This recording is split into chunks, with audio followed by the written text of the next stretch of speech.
Hi, I'm Myron. I'm a minister through Pathways of Light, and I've been a Course in Miracles student for 43 years. I'm going through the lessons this year, asking Jesus to clarify for me, and then I write from that clarity, and that's what I'm sharing with you today. So let's get started. We're looking at lesson 260. Let me remember God created me.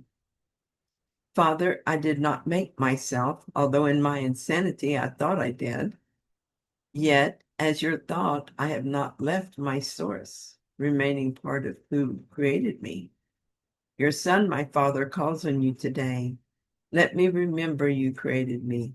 Let me remember my identity, and let my sinlessness arise again before Christ's vision, through which I would look upon my brothers and myself today. Now, as our source remembered, and therein we find our true identity at last. Holy indeed are we, because our source can know no sin, and we who are his sons are like each other and alike to him. Oh, my dear God, I so want to remember my true identity. I want that so much. I'm tired of Myron with all her fears and doubts. She feels like a prison where I seem to serve a life sentence. Her personality and history inform my every decision and create more suffering. Okay, I got that out. Now I ask to see a more enlightened perspective on this. Sometimes I wake up in a mood, and this morning I started writing before I sat with Jesus and contemplated. The story of Myron was carefully curated to give me every opportunity to achieve my goal. It's perfect for me. If I feel grievances against this body, I remember that my decisions can cause the body to be sick or in pain. My choices have taken this body down one path or another. If I have a grievance against Myron, it's time to accept responsibility. My choices have determined each step of that path. Yes, I'm affected by her history and the ego's influence, but that's what I came to undo. The classroom of my choosing.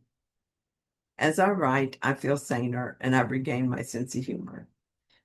This is why I write. I get my true feelings out and address them until I make sense. I may start in tears and often end in laughter. My writing is my therapy. It's the way I talk to Jesus and the way I hear him above the noise of the ego. It's a way I most effectively meditate, if meditation is supposed to bring me to the present moment.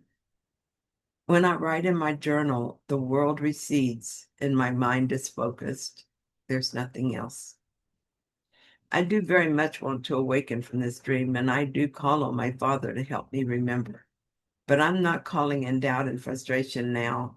I am his child, asking that he tell me what he wants me to know, that he help me achieve what he wants for me. I call in love and gratitude that he always answers. May I listen and welcome his answer. This is a promise I hold close as I call on my Father to help me remember. Holy indeed are we, because our source can know no sin. And we who are his sons are like each other and the light to him. Thank you so much for joining me in this reading. I hope that you found it helpful. And if you did, then please like it. And I'll be back soon with another reading. See you then.